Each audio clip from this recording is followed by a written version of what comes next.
മുതച്ചൊരു നാട്ടിൽ പുതിയ തിരുട്ടു പഠിച്ചൊരു പാവം വരണിന ചിന്തയിലാകെ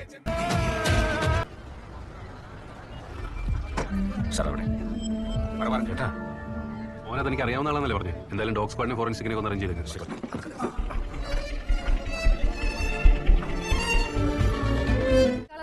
പിന്നെ എനിക്കെന്താ കുറവ്? ട്രോഫി കിട്ടിയത് ഇയാളുടെ മൊഴിയെടുത്ത ഫെയർ ഇട്ടിട്ട് മെഡിക്കലുണ്ടോ? സെക്യൂരിറ്റിയുടെ കുഴപ്പം ഞാനിപ്പോ അനുഭവിക്കേണ്ടി വരും. നിങ്ങളുടെ ഏജൻസിന്റെ സെക്യൂരിറ്റി അല്ലേ? എവിടെ നിന്ന് കിട്ടുന്നുണ്ടോ ഇതുപോലത്തെ ആളുകളെ? സ്വർണ്ണപ്പണക്കാരുടെ എല്ലാ ലിസ്റ്റിലാണ് ഇവിടെ അങ്ങനെ ഒരു മോഷണം നടന്നിട്ട്. കേസ് കൊടുക്കണം സാർ. ബാക്കിലിടും തന്നെ പിടിച്ചകത്തിടും. ഞാൻ അകത്ത് കിടന്നോളാം സാർ. പറഞ്ഞാൽ മനസ്സിലാവില്ലേ? കേസ് കൊടുക്കാൻ പറ്റില്ല. ഇതെന്തിരി പരിക്കുന്ന രാമേട്ടാ?